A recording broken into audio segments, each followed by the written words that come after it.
अमीर तरीन 1% तबके की दौलत आलमी दौलत के कितने करीब?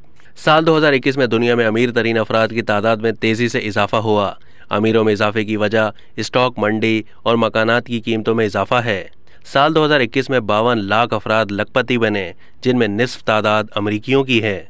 2021 के इख्तिताम पर दुनिया में लखपति अफराद की तादाद 6 करोड़ 25 लाख थी।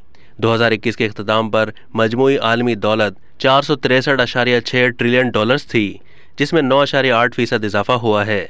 घरेलू दौलत में सबसे ज्यादा इजाफा अमेरिका, चीन, कनाडा, भारत और ऑस्ट्रेलिया में हुआ।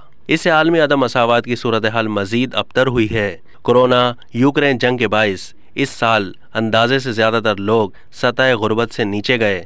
दुनिया के अमीर तरीन 1% तबके की दौलत आलमी दौलत के 46.6% हो गई।